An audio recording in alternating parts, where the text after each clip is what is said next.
Hi, and welcome to my 10-minute conversation about how trees are the mass of nature, a shade-grown coffee story. My name is Jon Ferguson, and I am the coffee quality specialist for Arbor Day Coffee, which is a coffee program at the Arbor Day Foundation. And today we're going to talk a little bit about how shade-grown coffee plays a role, sustainability and the wellness of not only the environment, but the people that live within these areas. So a little bit of background and concern as far as to why this matters. By the year 2050, twice as much will be consumed by the year 2050, which is only 30 years from now. The suitable land that's available for this coffee that's going to be produced will also decrease by 50%, which means that there's not going to be as much viable land that is in the right condition to produce the amount of coffee that we have today, actually even 50% of that. 60% of the land that will be available in 2050 is currently forested. And the future areas suitable for coffee production, such as that, are covered currently with natural forest ecosystems that are at high risk for deforestation. And typically those are the areas where we're protected with watersheds and whatnots. But coffee likes higher elevations, and those are typically still forested. So it's prime location for more and further coffee growth. What we see today are two things that really lead the conversation as to why we should be concerned with how we are doing agriculture and what are some of the solutions that we can propose in order to mitigate those impacts. On the left and on the right, we see two different pandemics in a sense. We have coffee leaf rust, which is common in coffee, really devastating coffee production throughout Central and South America, historically in Indonesia, and pretty much all around the world, was transmitted rapidly across all of these different coffee growing regions. And we'll talk a little bit as to how and why that happened. And on the right, we all are familiar with that photograph or that picture at this point. That is the coronavirus, that have a lot of similar characteristics in how that is transmitted.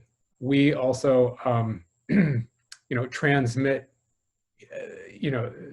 diseases in very similar ways, biologically speaking, as do other plants and animals, because we're all a part of the same ecosystem, and we are a biological entity, much like other species and other plants. So the drivers for disease transmission has increased.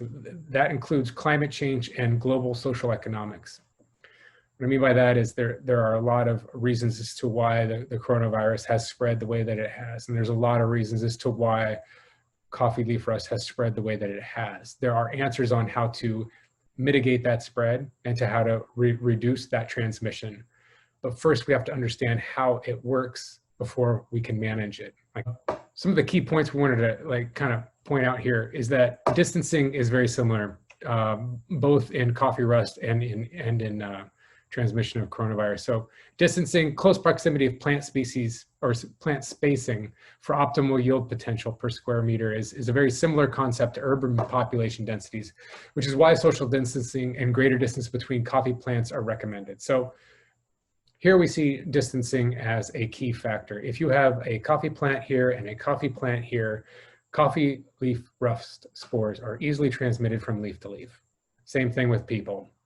It's pretty obvious there. Aerosol. So both of these are airborne, and you only need a droplet of water for coffee rust to spread. And that is very similar to the coronavirus, although we're still looking into that. But there are a lot of suggestions on how to stop that transmission through establishing wind barriers, for example, and other natural barriers to slow down that transmission of coffee rust from one plantation to the next. So when you have forested areas, and other type of wind barriers, you will slow that transmission and that wind of those spores to the next plantation, and then so on. And again, that's similar with humans wearing masks to help control this disease transmission spread. So yeah, wind carries the spores. Without barriers, coffee rust spores will be carried greater distances. And what's happening here is the removal of forested areas are allowing this transmission to go further, faster. But all of this really depends on one factor of economics, the economic drive behind that. Workers in the field, for example, in coffee plantations, when they are pruning or harvesting coffee, those spores can be attached to their clothes, and they could be, or maybe their boots, and other tools that they're using. And as they work from farm to farm, they carry those spores with them. So it's an interesting thing for me to put this into the economic bucket, but it is important to understand that if they had personal protection equipment at the farm level, even though coffee rust doesn't hurt the worker, they could have had some things in place to help rinse the boots or to change the clothes or to have some structure in place to kind of, ensure that that transmission doesn't happen. And they do that at airports for other, so that's why, fruits and vegetables can't be driven into California without those checkpoints, because what they're trying to do is to slow that kind of transmission of those diseases. We have, political factors around the world. Again, there's a lot of reason and incentives as to, take out forests and plant more coffee, because it becomes higher yield and more profitable at a lower cost. The last thing it's been a little difficult is the technical outreach and working with farmers one-on-one and on the ground is not only in coffee production, but in the coronavirus. It's, farming communities have been, really have had a lot of tossed at them, both, in the coffee world and in the coronavirus world. You really don't know who to trust or what to believe in, especially in this day and age. So there's a lack of trust in programs that promote specific agendas.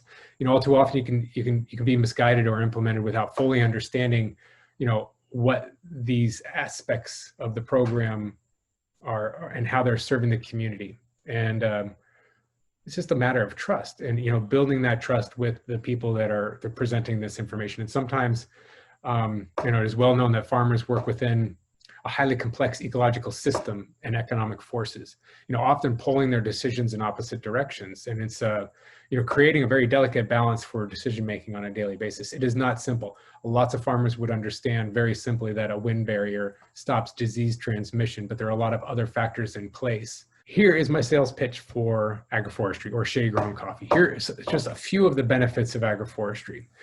We see from the left, we see reduction of production costs, reforestation, shade for workers, restoration of degraded soils. We have carbon sequestration, conservation of biodiversity, erosion control, water regulation, food production, and most, importantly to this presentation, it's control of climate and disease. Here we see sun-grown coffee on the left and shade-grown coffee on the right. And sun-grown coffee, that you see there's a lot of ability for landslides and soil loss. And on the right, we see a lot of trees that have really strong roots. They're retaining that soil. It's a little bit of a greener landscape. So coffee agroforestry, that's what we're kind of talking about today, is like we're looking at landscapes that have trees integrated into coffee plantations, kind of creating a symbiotic, balanced relationship between income and, ecological sustainability. So there's a lot of different types of shade-grown coffee. So what is shade-grown coffee and what's the spectrum? What does that look like? So there is no solid, this is shade-grown coffee, this is not shade-grown coffee. It comes very close though. When we look at the bottom left-hand corner, we see unshaded, which means there are no trees. Unshaded monoculture. A step up from that is like integrating a couple banana trees or a couple monoculture of a very, very specific types of tree species. And then we have commercial polyculture, which is really where you integrate a little bit more native tree species with some nitrogen fixating leguminous trees mixed in with some banana or whatnot. And then we have traditional polyculture, which is more of a traditional setting where we have, old growth native trees with a real structured and managed understory of coffee that is being grown with multiple tier layers of canopy. And on the top we have rustic, which is basically native forests in the western part of Ethiopia where coffee originates from. Rustic coffee does not produce a lot of coffee, and it's very rare to see a lot of production coming out of those areas. The most popular would probably be commercial polyculture, and then traditional polyculture for what we would consider to be, like a densely shade-grown type coffee. Shaded monoculture is on borderline, but depending on the situation, it sometimes plays a very beneficial role to be there. So elevation also has an impact on shade tree density. For example, the density of those trees. Sometimes you see a couple trees and you're like, it's not really shade grown. And it's probably not. But when we get into this area of the lowlands, it's hot and humid and warm. Coffee doesn't really like to be grown too low, like below 800 meters, or I'm just going to do this all in meters today. But as you go up the mountain, you start to see like this sweet spot of where it's warm enough, but it's a little bit too hot for direct sun. So farmers plant trees to help buffer the heat and the scorching of the sun, so it doesn't burn the leaves of the coffee. So there you see intentional thick forest of tree canopy with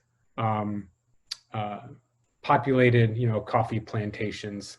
So a lot of coffee and a lot of trees. Probably, as you go up the mountain, you see less amount of trees and a little bit more coffee. As you go up, as you can see, there's some clouds that are starting to get in the way.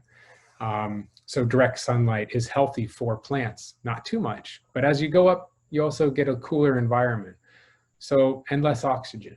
So you have less sun, less oxygen, cooler climate, which means slower growth of that coffee and more of a need for photosynthesis. So sometimes if there is a high alpine forest covering these areas of coffee, they need to be thinned. So the thinning of forests at higher elevation is a very important area for us to concentrate on and to support the growth of forests. And as you can see on the top here, we have even less trees and a similar amount of coffee, but we're going to have a lot less trees there because we have a lot less sun to work with. At lower elevations, you're going to see a little bit of a thicker canopy. Again, coffee underneath, and then on the right, you're starting to see much less tree cover and a lot more coffee cover. So some of the challenges of land use transition these farmers are facing, they depend on their coffee field income to survive. They don't like taking risks, nor should they just try something new and experiment. This is a livelihood that we're talking about here. So coffee is a business and it should be treated as such, and similar mindset and attitude. We have some people who plan for the future 5-10 years, or short-term thinking of 6 months to a year. It really depends on the situation that you're in. A couple ways to introduce agroforestry is to provide access to microcredits, to share a positive experience from other coffee producers, to taking a very successful farmer from one area and showing the benefits and seeing what they have reaped from the shade grown production of all these other benefits we were talking about before. Also providing training on tree management, guaranteeing a better price, paying much higher than what the market value is. For these coffees that are involved in tree planting programs, and then also diversifying your revenues through carbon offsets. So when you plant a tree, you can sequester carbon and sell that on the carbon market. So reforestation and conservation, what is that? So we see degraded land on the left, and we have agroforestry on the right. That's the benefit right away. It's a very visual and physical thing that you can see. We're taking these landscapes that have been degraded and giving more value and more structure to the soil and also to the production of that land. Ways of doing that is through renovation and expansion, offering microcredit through cooperatives, and then also utilizing certifications like Fair Trade Organic, Rainforest Alliance and CAFE practices, and the Arbor Day Foundation supports all of this. So the part one is the renovation expansion process. We go through the selection of the producer, whether or not they're eligible to participate, and then selecting the technical package that fits right for them. So it's an interview process that is done in Peru by Ecotierra to find the right fit. Not everybody wants to do this, and sometimes they're led by different motives, and we want to find people that want to work with agroforestry and see the benefits rather than trying to convince people to do it. Then the parcels are then evaluated by the technicians, and then to create and adapt the technical package. What that means is sort of like what kind of coffee varieties, what kind of shade trees, how far apart should they be. This is a design stage of what does agroforestry look like in these areas, and then approval and field preparation begin. Part two is the production of the certified coffee seeds, and then also the shade tree seedlings. this is where the nurseries come in, where the Arbor Day Foundation often funds these or supplements the cost of planting these shade trees and seedlings. And then there's the planting of these trees according to the technical design and layout. And then finally, doing soil analysis in preparation for organic fertilization plan. So how do you continue to feed these plants?